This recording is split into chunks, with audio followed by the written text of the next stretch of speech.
9/11 incident में 90,000 के करीब रेस्क्यू वर्कर्स थे जिन्होंने डेब्रीज में से लोगों को बचाने और फिर डेब्रीज को क्लीन करने का काम किया था। और इन 90,000 में से 35,000 लोगों को कोई ना कोई लंग डिसऑर्डर हुआ था, जैसे कि राइनोसाइटिस, एस्थमा। कुछ लोगों को मीजोथेलियोमा, लंग कैंसर जैसी सीवियर प्रॉब्लम्स भी हो गई थी। इन सभी प्रॉब्लम्स का अंडरलाइंग रीजन था वर्ल्ड ट्रेड सेंटर में यूज किया गया एस्बेस्टॉस। 2022 में अहमदाबाद के 41 साल के एक व्यक्ति की डेथ हुई थी मीजोथेलियोमा से। वो ना किसी फैक्ट्री में काम करते थे, ना एस्बेस्टॉस से रिलेटेड कोई जगह पे उन्होंने विजिट किया था, मगर उनके फादर गुजरात कंपोजिट्स में इंजीनियर थे जो इस तरह की सीमेंट रूफ शीट्स बनाती थी जिसमें एस्बेस्टॉस यूज किया जाता है। एस्बेस्टॉस बहुत ज्यादा नोन नाम नहीं है, कॉमन लोगों को तो शायद ये पता भी नहीं हो कि ये क्या होता है, कैसा दिखता है, क्या काम आता है। मगर आप में से ऑलमोस्ट हर व्यक्ति कभी न कभी एस्बेस्टॉस के संपर्क में जरूर आया होगा और आज 20 से 30% भारतीय एस्बेस्टॉस के साथ कंटिन्यूअसली रह रहे हैं। एस्बेस्टॉस कंस्ट्रक्शन में, ऑटोमोबाइल्स में, फैक्ट्रीज में, मशीनरी में काफी काम आता है और आज से नहीं, पिछले 4000 साल से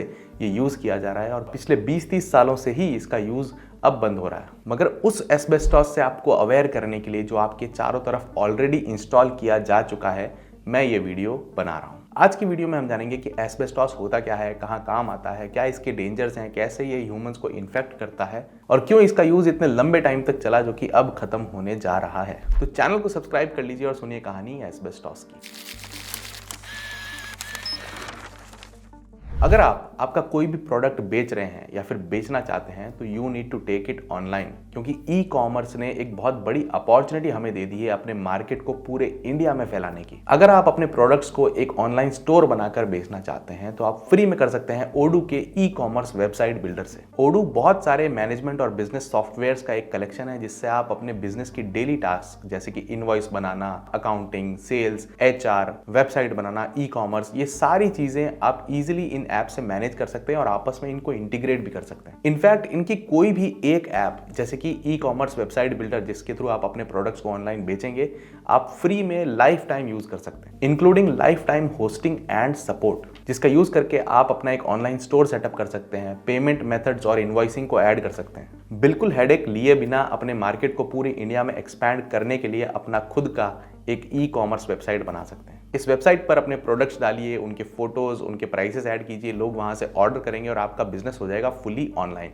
इनकी कोई भी एक ऐप तो मैंने बताया आपको कि आप फ्री में यूज कर ही सकते हैं, मगर अगर आपको अपने बिजनेस को एक्सपैंड करने के लिए इनकी बाकी ऐप्स भी चाहिए तो वो भी आप सिर्फ 580 रुपए पर मंथ के सब्सक्रिप्शन के साथ सारी ऐप्स यूज कर सकते हैं। बहुत अच्छा प्लेटफॉर्म है स्मॉल स्केल से लेकर लार्ज स्केल तक के सभी बिजनेसेस के लिए। नीचे डिस्क्रिप्शन में दिए हुए लिंक पर जाकर आप ओडू का e commerce website builder checkout कर सकते हैं। लगभग 4500 साल पहले फिनलैंड में पॉटर्स ने एक मैजिकल स्टोन डिस्कवर किया था जो फाइबर्स का बना हुआ था और क्ले के साथ बहुत अच्छे से मिक्स होता था। ये पर्टिकुलर स्टोन स्ट्रॉन्ग भी था और फ्लेक्सिबल भी था, जिसको क्ले के साथ मिक्स करके ये बहुत ही बड़े और पतले पॉट्स बना सकते थे। प्लस ये पॉट सरप्राइजिंगली काफी ज्यादा हीट भी झेल सकते थे, जिससे इन पॉट्स का यूज मोल्टन मेटल को डालने के लिए भी किया जाता था। उन्हें लगा कि एक मिरेकल स्टोन उनके हाथ में लग गया है और इवेंचुअली ग्रीक्स, रोमन्स और एंशिएंट इजिप्शियंस ने भी इस रॉक का यूज करना स्टार्ट कर दिया।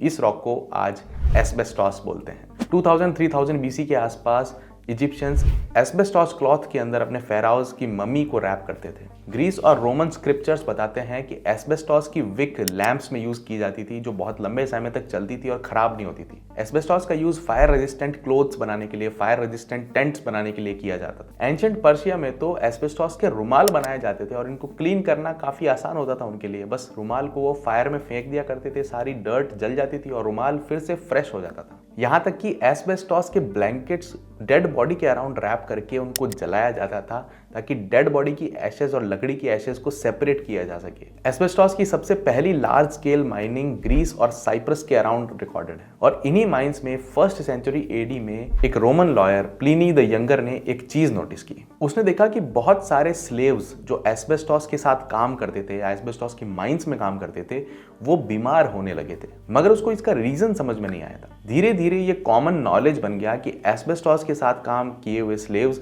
ज्यादा दिन तक नहीं जिएंगे और इसी कारण वो स्लेव्स जिन्होंने एक बार एस्बेस्टॉस माइन में काम कर लिया उनको कोई दोबारा खरीदता भी नहीं था। मगर इसके बावजूद सेंचुरीज तक एस्बेस्टॉस का यूज स्लोली पूरे वर्ल्ड में चलता रहा क्योंकि ये मटेरियल ही इतना अमेजिंग था और 1800s में इसके यूज में एक बूम आया। सर विलियम एडमंड लोगन, जो एक कैनेडियन जियोलॉजिस्ट थे, उन्होंने लंदन के अंदर एस्बेस्टॉस के कुछ सैंपल्स डिस्प्ले किए और वहां पर लोग इसकी क्वालिटीज देखकर हैरान रह गए। ये दौर था इंडस्ट्रियलाइजेशन का और इंडस्ट्रीज के लिए मटेरियल बड़े कमाल का था। इसकी माइनिंग धीरे धीरे हर नेशन करने लगा और कनाडा, रशिया और जिम्बाब्वे इसके सबसे बड़े माइनर्स बने। एस्बेस्टॉस का यूज हर एवरीडे आइटम के लिए किया जाने लगा।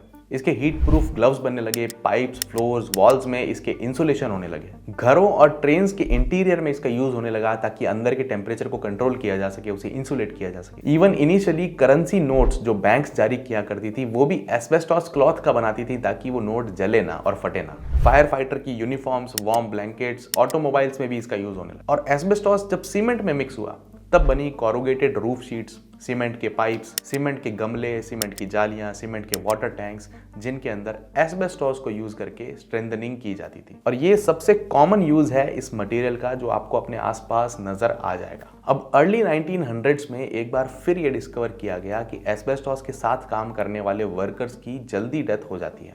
14 मार्च 1924 को एक इंग्लिश टेक्सटाइल वर्कर जिसका नाम था नेली कर्शॉ, उनकी डेथ होती है एक लॉन्ग टर्म इलनेस से। जब उनकी ऑटोप्सी हुई तो उनके लंग्स में एक sharp strange mineral like matter मिला।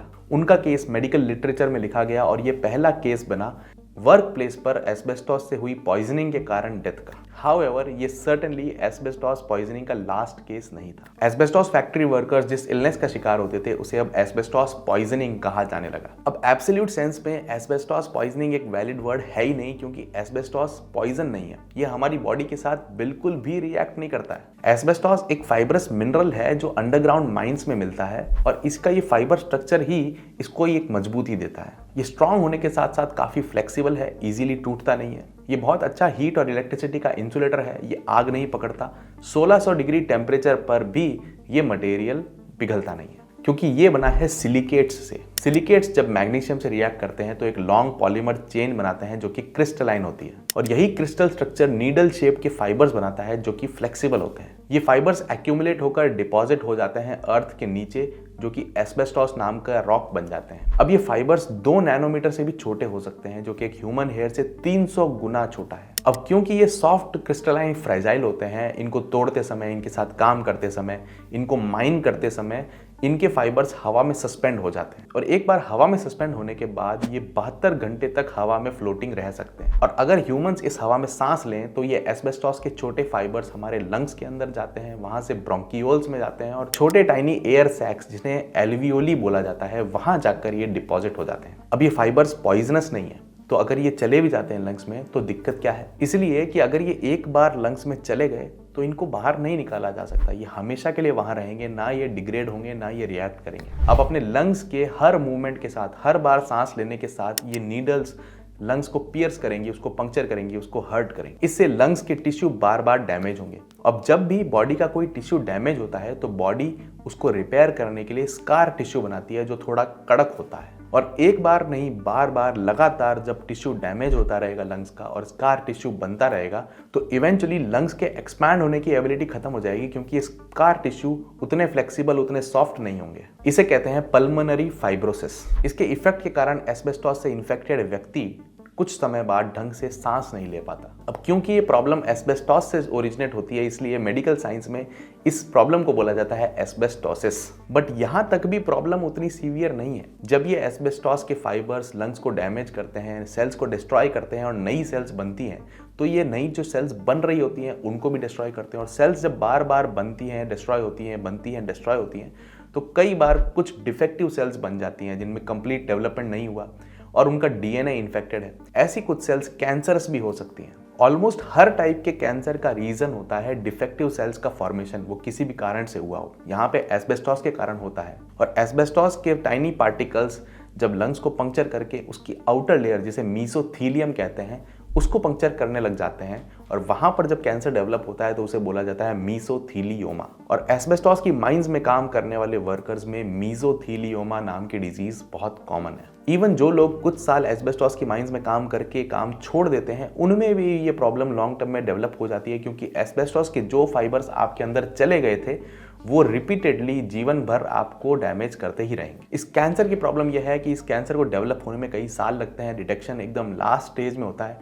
और सर्वाइवल रेट सिर्फ 15 से 20% है। ये प्रॉब्लम्स एस्बेस्टॉस के माइन वर्कर्स और एस्बेस्टॉस प्रोसेसिंग इंडस्ट्री में जो काम करते थे उन वर्कर्स में लार्जली देखी गई। इवन वो लोग जो एस्बेस्टॉस की फैक्ट्री में काम करके रात को घर आते थे, उनके फैमिली मेंबर्स भी इस प्रॉब्लम का शिकार हुए हैं। अब एस्बेस्टॉस की प्रॉब्लम्स 1950s तक सबको समझ आ गई थी अच्छे से, मगर उसके बाद भी इसका यूज और इसकी माइनिंग जारी है क्योंकि ये मटेरियल सिंपली इतना यूजफुल, इतना लेजेंडरी है कि इसका यूज खत्म करना बहुत मुश्किल है। ऑलमोस्ट 60 कंट्रीज ने एस्बेस्टॉस का यूज पूरी तरीके से बंद कर दिया गया है। इंडिया की 95% एस्बेस्टॉस माइंस राजस्थान और कर्नाटका में हुआ करती थी, जो 1990s के बाद में बंद हो चुकी हैं। आज की डेट में इंडिया में जितनी भी एस्बेस्टॉस माइंस हैं वो सब वीरान पड़ी हैं, वहां से कुछ भी नहीं निकाला जाता है। मगर रशिया, चाइना, ब्राजील, कजाकिस्तान आज भी एस्बेस्टॉस की माइनिंग कर रहे हैं। इनफैक्ट रशिया एस्बेस्टॉस का और स्पेसिफिकली क्रिसोटाइल का सबसे बड़ा मैन्युफैक्चरर है, जो लार्जली वाइडली यूज्ड एस्बेस्टॉस का फॉर्म है। और शॉकिंग यह है कि इंडिया वर्ल्ड का लार्जेस्ट इंपोर्टर है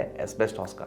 हमने माइनिंग तो बंद कर दी, मगर एस्बेस्टॉस का यूज हमारी इंडस्ट्री में सीमेंट की रूफ शीट्स में, सीमेंट के पाइप्स में आज भी जारी है। अब हालांकि जब ये सब चीज़ें इंस्टॉल्ड हैं तो इस फॉर्म में एस्बेस्टॉस हमारे लिए उतना रिस्की नहीं है। हमारे आसपास की हवा में नेचुरली ही काफ़ी ज़्यादा एस्बेस्टॉस की डस्ट मौजूद है जो माइंस में से उड़ उड़ कर आई है, और वो हमें हार्म उतना नहीं करती क्योंकि ये उतनी कंसंट्रेशन में नहीं है। प्रॉब्लम तब होगी जब हम इन सीमेंट रूफ शीट्स को तोड़ेंगे, काटेंगे, उनको अनइंस्टॉल करेंगे। अगर कोई घर डिमोलिश किया जाता है तो कई सारा इंसुलेशन अगर उसमें हो, कोई इंडस्ट्री डिमोलिश हो तो उसमें अगर कोई इंसुलेशन हो, वो सब अगर डिस्ट्रॉय हो जाए गलती से, अगर उसको ध्यानपूर्वक ना निकाला जाए, उसको वहीं तोड़ दिया जाए, बिखेर दिया जाए, तो एस्बेस्टॉस के पार्टिकल्स हवा में फ्लोट हो सकते हैं और वो हमें इन्फेक्ट कर सकते हैं। जैसे कि 9/11 के रेस्क्यू वर्कर्स इन्फेक्ट हुए थे वर्ल्ड ट्रेड सेंटर में यूज किए गए एस्बेस्टॉस के कारण। सो हमें क्या करना है, हमें बस अवेयर रहना है कि हमारे आसपास एस्बेस्टॉस कहाँ मौजूद है, और अगर एस्बेस्टॉस को डिस्ट्रॉय किया जा रहा है, निकाला जा रहा है, तो हमें थोड़ा केयरफुल लेने की ज़रूरत है। हमें अपने नाक मुंह को ढकने की ज़रूरत है, उस एनवायरनमेंट से दूर रहने की ज़रूरत है। अब अगर आपको ये वीडियो इंटरेस्टिंग लगी होगी तो आपको ये भी वीडियो पसंद आएगी जिसमें मैंने बताया है कि रबर कैसे पूरे वर्ल्ड को कंट्रोल कर रहा है और कैसे अगर रबर डिस्ट्रॉय हो जाए तो पूरा वर्ल्ड खत्म हो जाएगा। डिस्क्रिप्शन में दिए हुए लिंक पर जाकर ओडू का ई-कॉमर्स बिल्डर भी ज़रूर चेकआउट कीजिए। मैं चलता हूँ अगले वीडियो की तैयारी करने के लिए। Subscribe the channel, keep watching and stay curious.